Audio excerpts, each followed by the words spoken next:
राजा शिवाजी महाराज की जय। जय भवानी जय शिवाजी हर हर महादेव। छत्रपती शिवाजी महाराज की जय। छत्रपती संभाजी महाराज की जय। प्रतापगडच्या पायथ्याशी खान, हे प्रतापगडच्या पायथ्याशी खान, प्रतापगडच्या पायथ्याशी खान, आला बेगुमान नाही त्याला जाण, शिवाजी राजाच्या करामतीची, शिवाजी राजा। भवानी जय शिवाजी माता की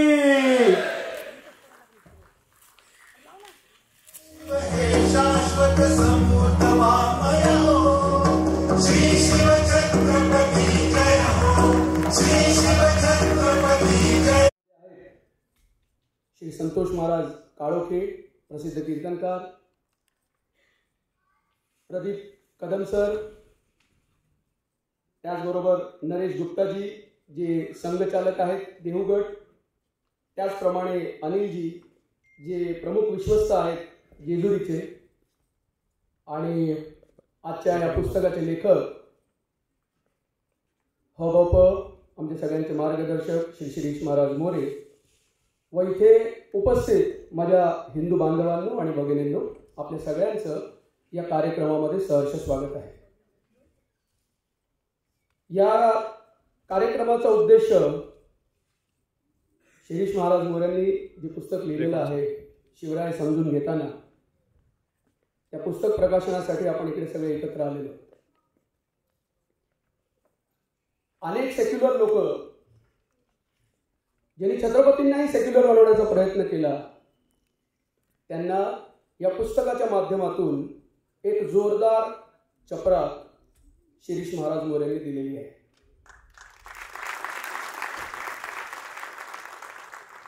मित्रांनो, कधी कधी एक गमत म्हणून सांगतो, पण आश्चर्य वाटतं की या लोकांची गती इतकी भयंकर आहे की 10%, 20%, 30%, अहो येणाऱ्या काळामध्ये हे 90% सैनिक छत्रपतींच्या सेनेमध्ये हे मुसलमान होते हे म्हणायला कमी करणार नाहीत, आणि छत्रपतींनी हिंदवी स्वराज्याची स्थापना न करता गजवा हिंदची स्थापना केली होती असंही म्हणायला कमी करणार नाही।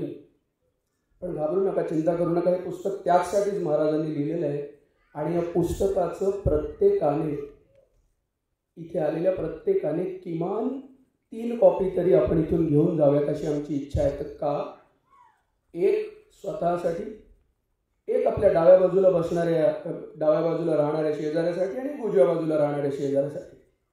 फ्लॅट सिस्टीममध्ये राहत असाल तर तुमच्या फ्लोअरवरती 4 असतील, 5 असतील, 6 असतील, तेवढी पुस्तकं घेऊन जा। बरेचदा महाराजांची, माऊली असू द्या, सौरभ असू द्या, यांच्याशी चर्चा करताना एक ठिकाणी गाडी अडकायची, ती म्हणजे हिंदूंचं इकोसिस्टम। आज या माध्यमातून महाराजांनी ही इकोसिस्टम सेट करायचा एक पहिला प्रामाणिक प्रयत्न केलेला आहे, आणि त्या प्रयत्नांना यश आपण देणार या बाबतीतही मला कुठेही शंका नाही। खरं सांगायचं तर इथे जे लोक आज उपस्थित आहेत आणि ह्याच्यानंतर जी लोक उपस्थित राहणार आहेत त्यांच्यासाठी हा निरोप होता, पण ते आल्यानंतर त्यांना व्यक्तिगतरित्या मी सांगेन की निसर्गाचा एक नियम असतो, गंगा ही कायम वरून खाली वाहत असते, त्यामुळे हे जेवढे मान्यवर इथे आपल्याबरोबर येतील किंवा भविष्यात आपल्याबरोबर जोडले जातील, त्या सगळ्या मान्यवरांनी ही इकोसिस्टम बनवण्यासाठी आपल्या पाठीशी सर्वांगाने उभं राहावं आणि आपल्या सगळ्यांना मार्गदर्शन करावं, त्यांचे आशीर्वाद द्यावे अशी आपली त्यांच्याकडून अपेक्षा आहे। कार्यक्रमाची थोडक्यात तुम्हाला रूपरेषा सांगतो। यानंतर आपले मान्यवर त्यांचं मनोगत व्यक्त करतील, त्यानंतर पुस्तकाचं प्रकाशन होईल, आणि त्यानंतर आपण काही प्रमुख लोकांना इथे आमंत्रित केलेलं आहे ज्यांना भक्तिशक्ती पुरस्कार, माननीय नरेशजी गुप्ता, रायगड स्मारक मंडळाचे कार्यवाह सुधीरजी, यासोबतच प्रसिद्ध कीर्तनकार हरिभक्तपरायण संतोष महाराज काळोखे प्राध्यापक प्रदीप कदम सर आणि या ठिकाणी उपस्थित असलेल्या बंधू आणि भगिनींनो,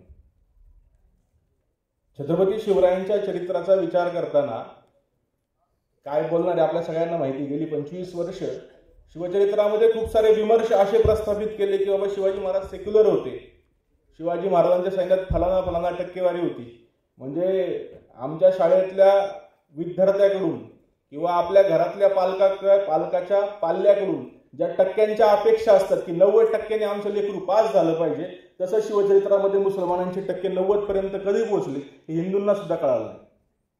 त्यामुळे आजची परिस्थिती पाहता शिवचरित्र हे हिंदुत्वाचा ज्वलंत अंगार नव्हे, तर शिवाजी महाराजांची लढाई ही फक्त राजकीय होती, त्याच्या आधाराला कसलीही मूल्य नव्हती. अशा प्रकारची जोरकसपणे मांडणी हिंदू समाजामध्ये होत असताना छत्रपती शिवरायांनी हा लढा का केला, कशासाठी केला, या सगळ्याचा सविस्तर जवळजवळ 47 मूळ संदर्भ आणि उत्तरकालीन काही संदर्भ ग्रंथ घेऊन आपण 158 संदर्भाच्या माध्यमातून 10 प्रकरणांमधून या पुस्तकामध्ये मांडले. छत्रपती शिवराय खूप सारे जण येतील आणि पुन्हा पुन्हा सांगतील की छत्रपती शिवाजी महाराज हे सर्व धर्म समभाववादी होते, सेक्युलर होते. नक्की शिवराय सेक्युलर होते कारण ते हिंदू होते. तुम्ही देशातला कोणताही हिंदू इतर राजा दाखवा जो सेक्युलर होता, जो सर्व धर्म समभाववादी होता. छत्रपती शिवाजी महाराज सर्व धर्म समभाववादी असले तरी जगाला ओरडून प्रत्येक हिंदूंनी सांगितलं पाहिजे की आमचा राजा हिंदू पदपातशाह छत्रपती शिवराय होते. आणि हेच विश्वाच्या अंतापर्यंत सांगता आलं पाहिजे. म्हणजे जास्त वेळ बोलणार नाही, सुनीलजी आहेत आपल्या सर्वांसमोर विषय मांडणी करायला. पण हे सगळं करण्यासाठी आमचा आजचा हिंदू समाज घाबरतो. म्हणजे परवा माझा एक इंटरव्ह्यू फिरला, मीच त्याच्या खालच्या कमेंट वाचत होतो. जगद्गुरू तुकोबारायांचा खून झाला आणि त्याच्यावरती सदैव वैकुंठ बनवायला आम्हाला 4 चौघात भीती वाटती. अरे मला कोण ट्रोल करील का, मला कोण शिव्या देईल का, मला कोण वाईट बोलेल का, मला विशिष्ट समाज विरोध करेल का. जर आमच्या बापाचा खून झाला असं जर कोणी 4 चौघात म्हणतंय, तर आपल्याला आपल्या बापाची लाज राखण्यासाठी मैदानात उतरता येत नसेल तर आपल्यासारखी शंड अवलाद दुसरी कोणती नाही. छत्रपती शिवाजी महाराज सेक्युलर होते असं जोरजोरात कोण बोंबलत असेल तर धर्मरक्षण करण्यासाठी 50 वर्ष ज्या आपल्या बापांनी हयात घालवली त्याला आम्ही आज हिंदू पदपातशाह म्हणू शकत नसू, तर आपल्यासारखं शंड कोणी नाही. तर माझं सर्वांना आव्हान आहे, जे खरं आहे ते बोलावं. कानाला बरं वाटतं खूप सारं सुंदर सुंदर म्हणून ते शिवचरित्र ऐकण्यापेक्षा जे खरं आहे, ज्याला सत्याचा आधार आहे, ते शिवचरित्र, ते तुकोबारायांचं चरित्र आज हिंदू समाजामध्ये मांडण्याची आवश्यकता आहे. त्यामुळे कुणाचीही भीडभाड न ठेवता, खूप वेळा भीती वाटते आम्ही उभे, कुणी विरोध करायला येऊ, कुणी ट्रोल करायला येऊ. या सगळ्याची मांडणी आपण सर्वांनी करावी यासाठी या पुस्तकाचा विचार आहे. या पुस्तकातून म्हणजे मी नेहमी प्रत्येक ठिकाणी सांगतो की कीर्तनाचं काय मानधन मला नकोय, जे काय असेल ते योग्य ठिकाणी दान करा. या पुस्तकाचा विचार करताना हिंदुत्ववाद्यांची काही इकोसिस्टीम अशी अकॅडमिक्समध्ये किंवा एका अर्थाने अभ्यास क्षेत्रामध्ये नाहीये. आम्ही या पुस्तकाचा विचार करतानाच असा विचार केलाय की आम्ही या पुस्तकातील 1ही रुपया प्रकाशकाला अथवा लेखक म्हणून मला घेणार नाहीये. हा सगळा पैसा हिंदुत्व या विषयामध्ये, शिवचरित्रामध्ये आणि राष्ट्रीय विषयामध्ये लिहू इच्छिणाऱ्या नवीन लेखकांना उभा करण्यासाठी यातली पै खर्च होणार आहे. तर माझं तुम्हा सर्वांना आव्हान आहे, म्हणजे खूप वेळा पुस्तक प्रकाशन करायचं म्हणजे काय गडबड आहे की प्रकाशकाला प्रकाशन संस्था चालवायची असल्या कारणाने पैसे त्याच्याकडनं घ्यावे लागतात. आम्ही 1-2 पुस्तकं प्रकाशन करण्यासाठी प्रयत्न केले, स्वतःच्या पुस्तकासाठी प्रयत्न केले. सुधीरजी वेगळे आहेत, ही गोष्ट वेगळी. रायगड स्मारक मंडळ पण स्वतः पुस्तकं प्रकाशन करते, पण ज्या व्यावसायिक प्रकाशन संस्था पुस्तक प्रकाशित करतात त्या लेखकाला फलाना हजार किमतीची पुस्तकं तुम्हाला खरेदी करावी लागतात अशी मांडणी सगळीकडे करतात. त्यामुळे आमचे लेखक म्हणतात की अभ्यास आम्हीच करायचा, पूर्ण पुस्तकं आम्हीच लिहायचं. बरं तेवढं झालं की प्रकाशकाला शोधायचं, प्रकाशक तयार झाला तर त्याला काही अमाऊंट आम्हीच द्यायची आणि तेवढं झाल्यानंतर ते पुस्तक प्रकाशित झाल्यावर चालेल की नाही याची शाश्वती नाही. मी म्हणतो का चिंता करायची, आमच्या पोरांनी फक्त आणि फक्त अभ्यासच करावा, आम्ही पुस्तक प्रकाशन करायला तयार आहोत. त्यामुळे शिवाजी महाराजांना जेवढ्या दिशेने एक्सप्लोअर करता येईल, छत्रपती संभाजी महाराजांना जेवढ्या बाजूने एक्सप्लोअर करता येईल तेवढ्या करा. सगळ्या बाजू हिंदू समाजापर्यंत आल्या पाहिजे यासाठी अभ्यास करा. आणि या निमित्ताने एवढंच सांगतो की जास्तीत जास्त प्रती त्यासाठी खरेदी करा की यातली एकही रुपया मला नाहीये किंवा प्रकाशकाला नाहीये. त्यामुळे येता काळ हा खऱ्या अर्थाने आव्हानांचा आहे.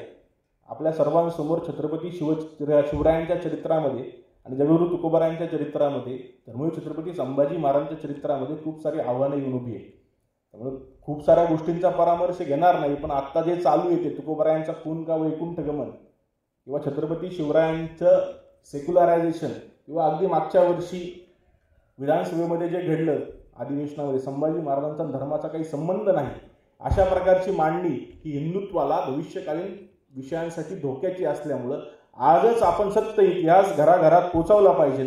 तेच हिंदू म्हणून तुमचं माझं प्रत्येकाचं कर्तव्य आहे. त्या लढाईमध्ये तुम्हा सर्वांना आव्हान करतो की आपण सर्वांनी सहभागी व्हावं, कारण ही एकट्या दुकट्याची लढाई नाहीये. आणि त्यासोबतच ही लढाई जे लढतात ते आपण प्रत्येक ठिकाणी म्हणतोय की आजपर्यंत आम्ही म्हणत आलो की आमच्या व्यवस्थेमध्ये कुणी मोठा नाही व्हायला पाहिजे, आम्ही कुणाला मोठं करणार नाही, आम्ही कुणाचं कौतुक करणार नाही, आम्ही कुणाचा सन्मान करणार नाही. पण माझ्यासारख्या सामान्य व्यक्तीचं म्हणणं आहे की जो चांगलं करतो त्याच्या पाठीवरती कुणीतरी कौतुकाची थाप दिली तर तो ताकदीनं पळतो. त्यामुळे जे जे सामाजिक क्षेत्रामध्ये चांगलं काम करतात ते, धार्मिक क्षेत्रामध्ये चांगलं काम करतात ते, हिंदुत्वासाठी चांगलं काम करतात ते, अशा सर्वांचा सन्मान आपण या निमित्ताने सुनीलजींच्या हस्ते घेतोय. त्यामुळे तो एक तुमच्या सर्वांच्या कार्यकर्तृत्वाला आमचा सलाम आहे. त्यामुळे तो एक सन्मान आपण स्वीकारावा अशी सुद्धा विनंती करतो. आणि या पुस्तकाच्या जास्तीत जास्त प्रती घ्या.